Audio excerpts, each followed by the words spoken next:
Projet Mégaphone vous présente sa 13e balado-diffusion intitulée Le pouvoir d'agir des jeunes et la nécessité d'être entendu. Saison C-Jeux Hochelaga Maisonneuve. Cette série est issue des ateliers avec les jeunes du Carrefour Jeunesse Emploi Hochelaga Maisonneuve et Sophie Hébert. Sophie Hébert est chercheuse à l'Institut universitaire des jeunes en difficulté depuis 2018 et professeure associée à l'École de travail social de l'Université de Montréal. Ses travaux portent sur les trajectoires et les expériences de développement des jeunes et sur l'instabilité vécue par ceux-ci. Sophie travaille également avec les milieux de pratique afin d'encourager les développements du pouvoir d'agir des jeunes, particulièrement lors de leur passage et la vie d'adulte. La mission du Carrefour Jeunesse Emploi Hochelaga Maisonneuve est de favoriser l'implication citoyenne et l'insertion socio-professionnelle des jeunes et des adultes de Montréal, notamment ceux d'Hochelaga Maisonneuve, en développant des services et des initiatives favorables à la valorisation des personnes dans leur milieu. Épisode 4. Bonjour, c'est Mohamed. Allô, c'est Saïd. Moi, c'est Jeanne. Allô, c'est moi, Rose. Bonjour, je m'appelle Ephraim. Mon nom c'est Rosalie. Bonjour, ici Sophie. Vous écoutez le 4e épisode de la série Le pouvoir d'agir des jeunes et la nécessité d'être entendu. Lors de notre dernière rencontre, nous avons exploré avec les jeunes la capacité d'agir et l'importance des décisions dans notre vie. Avec l'aide de Sophie Hébert, chercheuse à l'Institut universitaire Jeunes en difficulté, nous avons découvert que la capacité d'agir implique de comprendre nos besoins, nos valeurs et les influences qui nous entourent. Aujourd'hui, les jeunes partagent leurs réflexions sur leurs besoins pour prendre des décisions. Ils font également l'expérience d'une entrevue.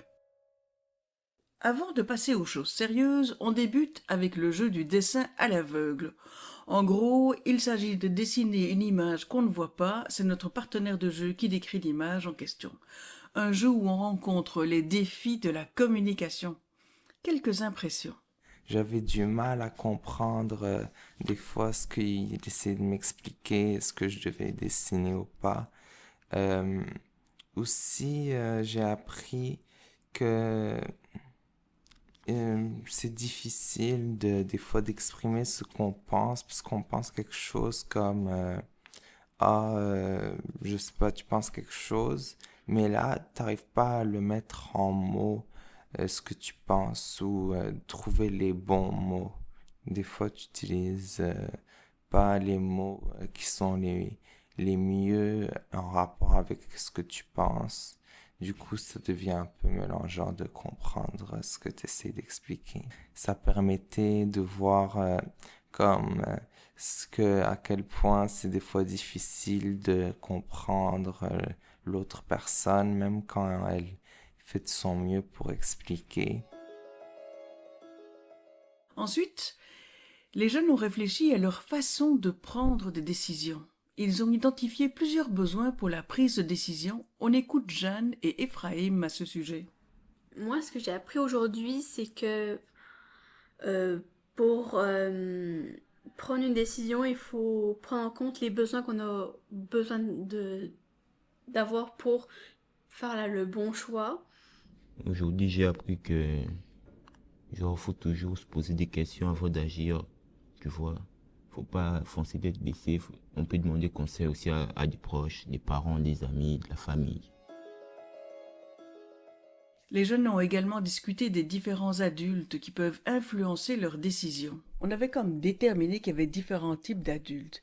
Les alliés, qui écoutent et soutiennent, les autoritaires, qui imposent leurs solutions, les indifférents, qui sont peu présents, puis les anxieux, qui s'inquiètent excessivement. On écoute Rose et Rosalie sur le sujet. J'ai appris que finalement j'arrive à m'exprimer devant les gens parce que des fois c'est gênant et j'ai l'anxiété et des fois ça me donne un peu de crise, mais ça va. Si tu es avec les bonnes personnes, tu te sens confortable pour donner ton avis sur des choses importantes.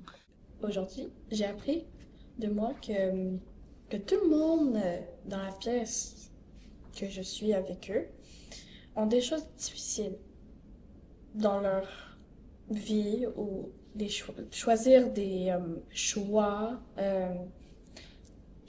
d'agir, n'importe quoi, qu'est-ce qui peut arriver dans leur vie.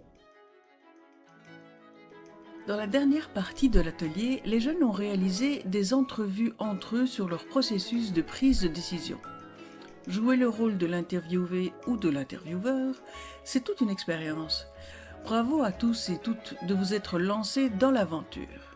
Merci Ephraïm, Mohamed, Jordan, Rosalie, Fiona, Saïd, Loïvier, Jeanne, Rose et Nathalie, co-animatrice, ainsi que Alison qui accompagne le groupe. On vous laisse les mots de la fin. Aujourd'hui, j'ai appris de moi que je ne sais pas poser des questions dans une interview. Genre, pas très bien, parce que je ne me sentis pas très confortable en posant des questions, parce que habituellement, c'est moi qui réponds des questions. Mais je vais essayer d'améliorer ça de moi. Anyways, dans l'atelier, j'aimais bien quand on a commencé les interviews, car j'ai vu comme tout le monde agissait genre.